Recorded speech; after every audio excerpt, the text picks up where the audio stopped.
అతి మధురాన్ని అత్యంత శక్తివంతమైన మూలికగా చెప్తుంది ఆయుర్వేద వైద్యం.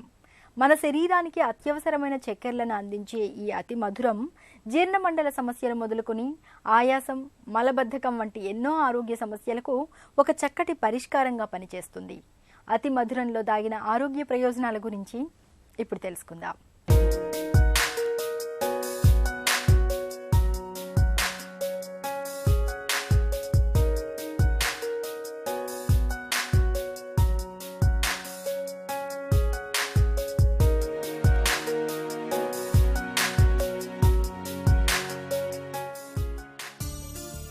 అతి మధురం పేరులోనే తీపిని నింపుకున్న ఈ వనమూలికను అత్యంత శక్తివంతమైన ఔషధంగా చెబుతుంది ఆయుర్వేదం.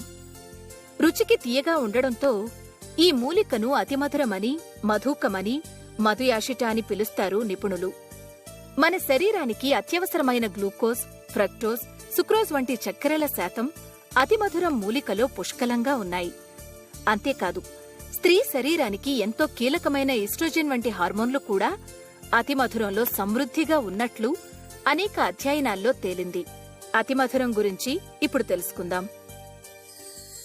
ఎస్టిమధు, గ్లిసరైజా గ్లాబ్రా అనే శాస్త్రీయ నామంతో పిలువబడేటువంటి ఈ పెరియానల్ గుల్మం ఇది. ఈ పెరియానల్ గుల్మము, గ్లిసరైజా గ్లాబ్రా అనేటువంటి ఈ మొక్క ఆయుర్వేద కోణంలో చూసినట్టయితే దీనికి చాలా రకాలైనటువంటి ఉపయోగాలు ఉన్నాయి. అయితే దీని యొక్క గ్లిసరైజిన్ లాంటి కెమికల్ కాన్స్టిట్యూయెంట్స్, కొన్ని రకాలైనటువంటి ఆల్కలాయిడ్స్, కొన్ని రకాలైనటువంటి మనకు ప్రత్యేకమైనటువంటి కార్టికోస్టీరాయిడల్ గుణాలు, అంశాలు దీనిలో కొద్ది మోతాదులో ఉన్నట్టుగా శాస్త్రీయ పరిశోధనలు రుజువు చేశాయి.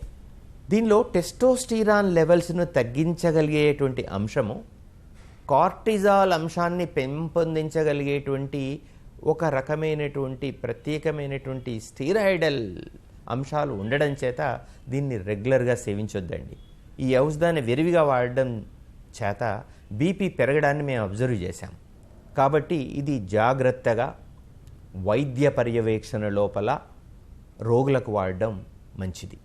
నిజానికి ఇండస్ట్రీ వైజ్గా చూసుకున్నట్టయితే చాక్లెట్స్, క్యాండీస్, కొన్ని రకాలైనటువంటి బిస్కెట్స్ తయారు చేసే కంపెనీలు న్యాచురల్ షుగర్ ఉండడం చేత దీనిగా వాడుతున్నారు. గ్లిసా అంటే షుగర్, రైజిన్ అంటే రూట్స్.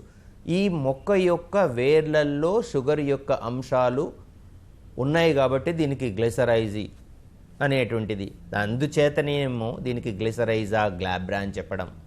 ఆయుర్వేదంలో కూడా దీనికి ఎస్టి మధు అంటే నిజానికి తేనె వలె తీపి అంశాలు ఈ మొక్క యొక్క వేరులో ఉండడం చేత ఈ పేర్లను ఇవ్వడం జరిగిందనే అనుకుంటాం. అతిమధురం జీర్ణమండలంలో కనిపించే సమస్యలకు ఒక అద్భుతమైన ఔషధం. అతిమధురం వేళ్ల చూర్ణాన్ని క్రమం తప్పకుండా ప్రతిరోజు 3 పూటలా 1 టీ స్పూన్ చొప్పున 1 కప్పు నీటిలో కలిపి తీసుకుంటే దాహం, నోటిపూత, అధిక వేడి, చర్మంపై వచ్చే అలర్జీలు, కడుపులో వికారం, మంట, విపరీతంగా వచ్చే ఎక్కిళ్లు వెంటనే తగ్గుముఖం పడతాయి. బాలింతగా ఉన్నప్పుడు ప్రతినిత్యం అరకప్పు పాలలో చిటికెడు అతిమధురం చూర్ణాన్ని కలిపి తాగుతుంటే పాల ఉత్పత్తి చక్కగా ఉంటుంది. నెలసరిలో అధిక ఋతుస్రావం వంటి సమస్యలతో బాధపడుతున్నప్పుడు అతిమధుర చూర్ణాన్ని బియ్యపు కడుగు నీళ్లలో వేసి తీసుకుంటే నెలసరి చిక్కులు త్వరగా తగ్గిపోతాయి. అతిమధురం లేహ్యాన్ని కాని, చూర్ణాన్ని కాని పళ్లని శుభ్రపరుచుకునేందుకు వాడితే చిగుళ్ల నుండి వచ్చే రక్తస్రావం, దంతాల నొప్పులు, పిప్పి పళ్ళు, నోటి దుర్వాసన, నోటి పూతలు, నోటిలో ఏర్పడే కురుపులు వెంటనే తగ్గిపోతాయి. ఎస్టిమధు దీని లోపల షుగర్ కంటెంట్స్ కంటే 21 టైమ్స్ మధురత్వానికి సంబంధించినటువంటి అంశాలు ఉండడం చేత బయోషుగర్గా, న్యాచురల్ షుగర్గా కూడా దీన్ని మనం వాడడం జరుగుతుంది. ఆయుర్వేద రీత్యా ఆలోచించినట్టయితే ఈ మొక్కకు విశేషమైనటువంటి గుణాలున్నాయి.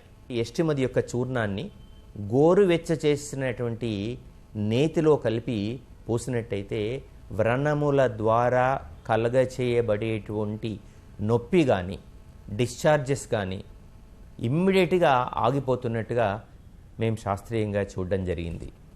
కొన్ని కండిషన్స్ లోపల గర్భిణులు మొదటి డెలివరీకి ముందు మనము అల్ట్రాసౌండ్ చేసినట్టయితే బేబీ యొక్క గ్రోత్ సరిగా లేనట్టయితే ఈ ఎస్టిమది చూర్ణాన్ని 1 గ్రాము, పటిక బెల్లము 1 గ్రాము, తేనె, నేల గుమ్మడి ఈ అంశాలని సమాన పాలలో చేర్చి 1 మండలం రోజులు గనక స్త్రీలకు ఇచ్చినట్టయితే ఫీటల్ యొక్క గ్రోత్స్లో వృద్ధిని ప్రాపర్గా ఆ డెవలప్మెంట్ ఉండేటట్టుగా మేము ఇటీవల శాస్త్రీయ పరిశోధనల్లో చూడడం జరిగింది. ఈ ఔషధాన్ని ఏ కాంబినేషన్స్లో వాడినా ఆయా కాంబినేషన్స్ యొక్క అంశాలని, ఔషధీకృత గుణాలని ద్విగుణీకృతం చేస్తున్నటువంటి విషయము మేము అబ్జర్వ్ చేయడం జరిగింది. దీన్ని తేనెతో ఎస్టిమదిని ఇవ్వడం ద్వారా మనము వైరల్ ఫీవర్స్ లోపల తలనొప్పులలో మనం ఇమ్మీడియట్గా తగ్గడం చూడడం జరిగింది. అట్లాగే ధాతు వృద్ధి జరగడానికి, క్షతక్షీణతకి మనము ఎస్టిమదు, అశ్వగంధ, అబ్రక భస్మం యొక్క సమ్మిశ్రితాన్ని తగు పాలల్లో తీసుకోవడము చేత సన్నగా ఉండేటువంటి బాలుడు కానీ స్త్రీలు కానీ వాళ్ళల్లో కొంత బరువును మనము సులభంగా పెంపొందించగలిగే ఆస్కారం ఉండేటువంటి విశిష్టమైనటువంటి ఈ లికోరిస్ ఎస్టిమదు అనేటువంటి మొక్కకు ఉన్నట్టుగా శాస్త్రీయంగా చూడడం జరిగిందండి. నీరసం, ఆయాసం, గుండెదడ, మలబద్ధకం వంటి సమస్యలతో బాధపడుతున్నప్పుడు ఎండు ద్రాక్షని, అతిమధుర చూర్ణాన్ని సమాన మోతాదుల్లో తీసుకుని బాగా దంచి ముద్దగా చేసి చిన్న చిన్న గోళీలుగా చేసి పాలతో పాటుగా క్రమం తప్పకుండా రోజుకి 2 సార్లు తీసుకుంటే బాధలు త్వరగా తగ్గుముఖం పడతాయి. కండరాల నొప్పులు, కీళ్ల నొప్పులతో బాధపడుతున్నప్పుడు అతిమధురం, అశ్వగంధి, సొంఠీలను సమపాళ్లలో తీసుకుని అరకప్పు పాలతో కలిపి తీసుకుంటే కీళ్ల నొప్పులు, కండరాల నొప్పులు త్వరగా తగ్గుతాయి. డిప్రెషన్ వంటి మానసిక చికాకులతో బాధపడుతున్నప్పుడు అతిమధుర చూర్ణానికి కాసింత పత్రి కలిపి తీసుకుంటే మానసిక చిక్కులు తగ్గిపోతాయి. మనసు ఉల్లాసంగా మారుతుంది. మతిమరుపుతో బాధపడుతున్నప్పుడు, ఏకాగ్రత కుదరక ఇబ్బంది పడుతున్నప్పుడు అతిమధురానికి సరస్వతి ఆకు, పటిక బెల్లం, అశ్వగంధీలను సమపాళ్లలో జోడించి చూర్ణంగా తయారు చేసి దాన్ని అరకప్పు పాలలో నిత్యం తీసుకుంటూ ఉంటే జ్ఞాపక శక్తి పెరగడంతో పాటు ఏకాగ్రత కూడా చక్కగా కుదురుతుంది.